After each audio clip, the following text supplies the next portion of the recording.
Switzerland की total population है उससे ज्यादा इंडिया इंजीनियर्स प्रोड्यूस कर देता है। उसके बाद भी रिसर्च एंड इनोवेशन में स्विट्जरलैंड नंबर 1 पे है। इंडिपेंडेंस के बाद से रिपब्लिक ऑफ इंडिया ने 0 नोबेल लॉरियट्स प्रोड्यूस किए इन साइंस। यूएसए ने 100 प्लस कर दिए। एएसईआर की रिपोर्ट के हिसाब से 83% एजुकेटेड इंडियंस एम्प्लॉयबल ही नहीं है।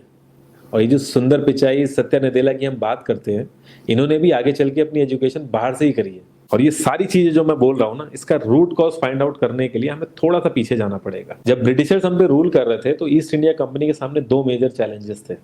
एक कम्युनिकेशन विद इंडियन, दूसरा वर्कर्स और क्लर्क्स की बहुत जरूरत थी उन्हें।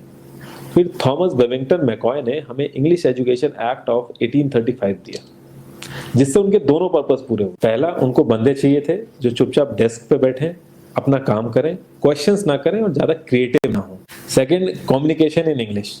इंग्लिश सबसे ज्यादा बोले जाने वाली लैंग्वेज नहीं है, उसके बाद भी इंग्लिश एक लैंग्वेज की बजाय एक क्लास बन गया इंडिया में।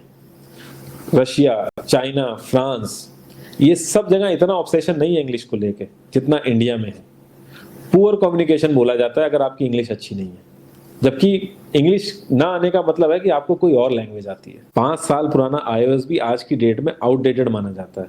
लेकिन इतनी इंपॉर्टेंट चीज हमारा एजुकेशन सिस्टम आज भी बस थोड़े से चेंजेस के साथ ऐसे ही चल रहा है। हमारे एजुकेशन सिस्टम में रटने का कंपटीशन होता है, जो ज्यादा रट लेता है उसके ज्यादा मार्क्स आते हैं। अब 95% जिसके संस्कृत में आए हैं वो भी संस्कृत नहीं बोल पा रहा है।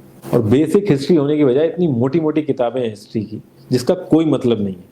अगर आज की डेट में आपको कुछ भी पता करना, आप गूगल से पता कर लोगे, उसके लिए आपको याद करने की जरूरत नहीं है इतना कुछ। और ये गवर्नमेंट स्कूल में हर क्लास में इंग्लिश का सब्जेक्ट है। 12-12 साल लगाने के बाद भी लोग इंग्लिश नहीं बोल पा रहे हैं। और बिना किसी बुक को पढ़े 5 साल का बच्चा सीख लेता है, क्योंकि उसको वैसा एनवायरमेंट मिल जाता है। a+b का whole square is equal to a² + b² + 2ab।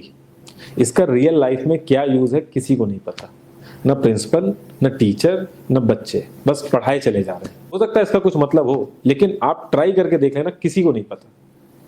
हाँ, 2ab की जगह अगर आपने 3ab बोल दिया तो 4 लोग हंसने वाले मिल जाएंगे आपके ऊपर। किंडरगार्टन में जो बच्चों को सिखाने के लिए टेक्निक यूज होती है वो लाख गुना अच्छी है कॉलेज की वो रटने वाली टेक्निक से। और जिन बच्चों के बहुत ज्यादा नंबर आते हैं ना, जो वो छुपा छुपा के एग्जाम में लिखते हैं, आप देखोगे जब वो रियल लाइफ में जाते हैं ना तो ज्यादातर क्रम्बल करते हैं।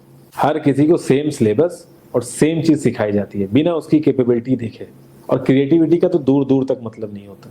अब एक लाइन से आप शेर, मछली, सांप, हाथी सबको लाइन से खड़ा कर दो और उनसे कहो पेड़ पे चढ़ो, उनको तो जिंदगी भर यही लगेगा ना कि वो तो किसी काबिल ही नहीं है। और द्रोणाचार्य ने भी पांडवों को उनकी स्किल सेट के हिसाब से उनको चीजें सिखाई, सबको एक ही चीज नहीं सिखा दी। और हमारे एजुकेशन सिस्टम में ज्यादा ऑप्शंस भी नहीं है। सबसे ऊपर साइंस, फिर कॉमर्स, और सबसे नीचे जाके कहीं नंबर आता है आर्ट्स का। आर्ट्स लेने वाले को तो लोग इतना हल्के में लेते हैं जैसे वो किसी काम का ही नहीं है। हर माँ बाप को तो इंजीनियर या डॉक्टर ही बनाना है। कॉलेज वाले अगर एक्स्ट्रा कोर्स रख भी देते हैं तो माँ बाप एंट्री नहीं कराएंगे, तो वो सारा पैसा बर्बाद होगा कॉलेज का। तो ऑप्शंस कहाँ से आएंगे? और बचपन से ही आपकी ट्रेनिंग स्टार्ट हो जाती है। माँ बाप, भाई बहन, रिलेटिव सब यही समझाते हैं अगर आपके मार्क्स नहीं आए और जॉब नहीं लगी तो आपकी जिंदगी बेकार। और लाइफ की क्रिएटिविटी को आप रखते हो साइड में, और ये अच्छे मार्क्स और अच्छी जॉब पाना आपका सपना बन जाता है। अब ये सपना पूरा हो जाता है तो बहुत बढ़िया है, दूसरे को जेलस फील कराओगे, नीचा फील कराओगे। और इस छोटी सी उम्र में अगर सपना टूट जाता है तो सेल्फ डाउट में आ जाओगे। इतना बाहर वाले आपको नीचा नहीं समझेंगे जितना आप खुद की नजरों में गिर जाओगे। आप किसी भी 4-5 सक्सेसफुल आदमियों के बारे में सोच के देखिए जिन्हें आप बहुत सक्सेसफुल मानते हो या जिनकी तरह लाइफ आप जीना चाहते हो। मैं ये कह सकता हूँ कि वो इस एजुकेशन सिस्टम की वजह से तो सक्सेसफुल नहीं होंगे, चाहे वो जो भी हो। धीरू भाई अंबानी, विराट कोहली, आमिर खान, नरेंद्र मोदी, ये सब हमारे इस करंट एजुकेशन सिस्टम के ट्रैप में नहीं फंसे।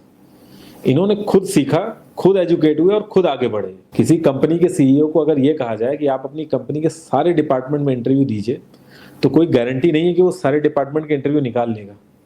और ये भी हो सकता है कि वो आधे से ज्यादा डिपार्टमेंट के लिए क्वालिफाई ना करे एजुकेशन वाइज, लेकिन वो पूरी कंपनी चला सकता है। तो ये जो एक स्किल है, इसके बारे में बात क्यों नहीं होती? लोग अपनी 25% से ज्यादा जिंदगी इस करंट एजुकेशन सिस्टम में लगा देते हैं ताकि अपने से कम पढ़े लिखे आदमी की कंपनी में जाके उसके सपने पूरे कर सकें। इंडिया का जो करंट एजुकेशन सिस्टम है, अगर वो इतना ही अच्छा है तो जो भी सेलिब्रिटीज हैं, पॉलिटिशियंस हैं, वो अपने बच्चों को बाहर क्यों भेज रहे हैं पढ़ने के लिए? इनफैक्ट पॉलिटिशियंस के साथ तो ऐसा करना चाहिए, जिस एरिया से वो जीते हो उसी एरिया के गवर्नमेंट कॉलेज में उनके बच्चों को पढ़ना कंपलसरी हो जाए, तभी वहां के गवर्नमेंट कॉलेज सुधर सकते हैं। 368 प्यून की जॉब के लिए 1.5 लाख ग्रेजुएट और 24,968 पोस्ट ग्रेजुएट ने अप्लाई किया।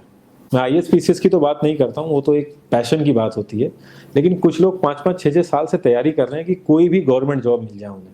उनसे पूछोगे क्यों ऐसे इतने टाइम से लगे हुए हो, तो वो एक ही चीज बोलेंगे कि जॉब सिक्योर है।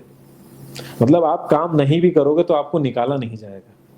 ये सारी कामचोरी वाली बातें माइंड में इसीलिए आती हैं क्योंकि हमारा जो करंट एजुकेशन सिस्टम है वो इतना कॉन्फिडेंस ही नहीं देता है कि हम अपनी स्किल के दम पे कहीं जाके काम करें और हमें निकलने का डर ना हो। मैं आने वाले 10 साल की तो बात ही नहीं कर रहा हूँ, अगर मैं आने वाले 5 साल की भी बात करूँ तो टेक्नोलॉजीज में इतना ज़्यादा चेंजेस आ जाएगा कि जो आज हम पढ़ रहे हैं, जिस स्किल पे हम फोकस कर रहे हैं, पता नहीं वो रेलेवेंट भी होगी कि नहीं उस समय। Cloud computing, SEO, digital marketing, ये सब जॉब्स पहले एग्जिस्ट ही नहीं करती थी। हम लोगों को एजाइल होना पड़ेगा, नई नई चीज़ों को सीखने के लिए ओपन रहना पड़ेगा, क्रिएटिव माइंड लगाना पड़ेगा।